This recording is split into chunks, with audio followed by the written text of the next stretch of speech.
So in this video, I'll be teaching you on how to order on Emma Mattress online. So first, you need to access a web browser or any search engine, but in this case, I am using a Google Chrome.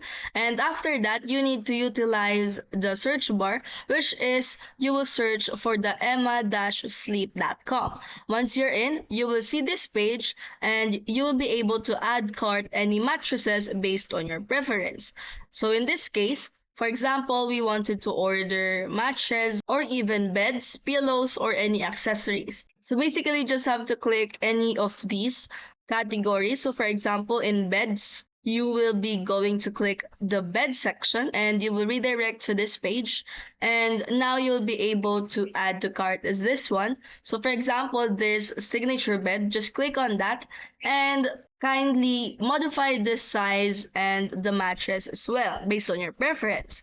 And after that, you will be needing to click the add to cart for you to able to add this bed onto your cart, which is right here. Then for you to able to check it out, just click on the checkout. But if you want to add more products, you could do it based on your preference. And after that, just click on the checkout button right here for you to able to proceed to the shipping information as well as the payment method. So, if you find this video helpful, don't forget to smash that like button and subscribe so you never miss a new video.